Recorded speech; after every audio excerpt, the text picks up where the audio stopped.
What's going on, guys? Welcome back to the channel. This is ASAS Pixel Studio. Okay, so I usually get this question online: how do you check for saturation? Okay, I learned this a long time ago, and thanks to Pace Imperfect, you usually use this, and the technique is actually called check layers. According to him, a Sonar code. And with time, you won't be using this because when you keep editing, you just know where it's too saturated. Saturation gives you a perception, kind of feel like something is too bright, even when it's not bright. Look at this red.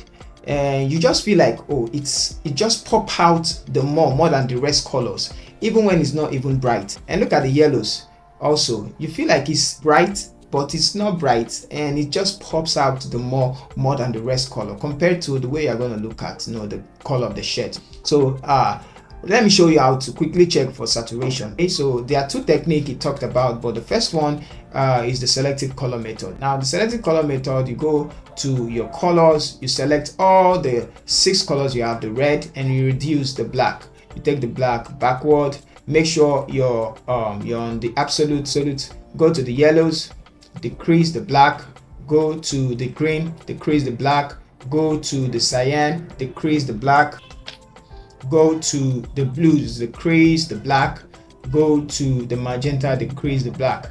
And now for these 3, go to the white, increase the black, go to the neutral, increase the black, and go to the white, increase the black. The black and white usually explain what saturation means. Like I said, you kind of perceive the image is too bright, even when it's not bright. The brighter side tells you it's too saturated, while the darker side tell you is less saturated. Now, when you turn it off, you're going to notice that the yellow is too saturated. Turn it back on, you're going to notice this color as well as too saturated. Also the red too is too saturated. Every other thing needs to be the same with the way the shirt and the face is. So how do you fix this? It's very easy. Just select the hue and saturation and click on select the hue and saturation.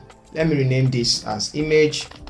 Hit enter. Okay, so now because I want to fix this color, this bright side, I'm going to pick on the hand tool and I'm going to sample, because it's going to sample below.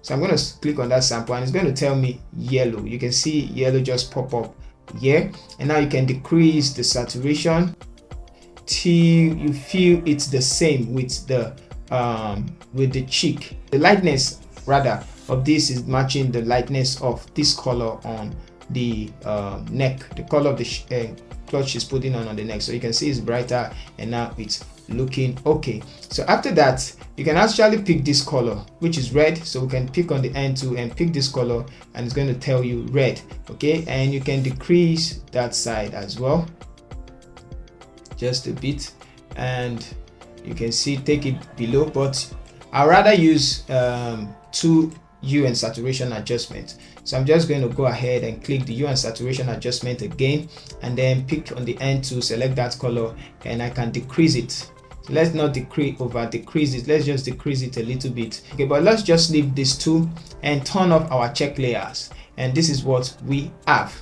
Okay, you can now go inside and mess around with, I think we started with the red, so you can take this up a little bit and make sure it's like this, should be fine. Okay, and turn on your check layers and see it matches the brightness of this one, and then go back, turn off this one, turn on this one, double click to open this up. This is the yellow, and you can increase as well, so this should be fine.